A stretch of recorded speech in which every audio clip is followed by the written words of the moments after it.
Hello. എടി ഞാൻ വിളിച്ചായിരുന്നു, നീ കല്യാണത്തിന് പോയില്ലേ എന്ന് അറിയാൻ വേണ്ടി വിളിച്ചതാ.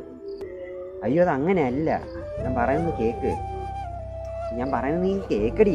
അത് ഞാനേ ഇന്ന കല്യാണത്തിന് പോയില്ലേ എന്ന് അറിയാൻ വേണ്ടി ഒന്ന് വിളിച്ചതാ. അപ്പോൾ വിളിച്ചപ്പോഴേക്കും ഭയങ്കര ഇതിൻ്റെ സൗണ്ടായിരുന്നു. അപ്പോൾ ഞാൻ എന്ത് ചെയ്ത് മുന്നോട്ട് പോയിട്ട് വിളിക്കാമെന്ന് പറഞ്ഞ് നടന്നത് കോള് കൊടുത്തേക്കുമായിരുന്നു. ഞാൻ നടന്നു വന്നപ്പോൾ എൻ്റെ കാലിലെന്തോ ചൊറിയാണോ പിന്നെ എന്തോ വേറെന്തോ പിടിച്ച് കാലിൽ എന്തോന്ന് അറിയാൻ വയ്യ.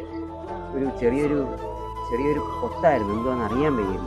അതുകൊണ്ടാണ് ഞാൻ പെട്ടെന്ന് കട്ട് ചെയ്യുകയും ചെയ്ത് സംസാരിച്ചില്ല. ഫോൺ എടുത്തില്ലേന്ന് എനിക്ക് അറിയത്തില്ലായിരുന്നു. ഞാൻ പറയണ്ടേ, എനിക്കും പറയണ്ടേ. നീ മാത്രം ഇങ്ങോട്ട് പറഞ്ഞുകൊണ്ടിരുന്നു, ഞാൻ ദേഷ്യപ്പെടുവല്ല. ഞാൻ വെക്കല്ലേ.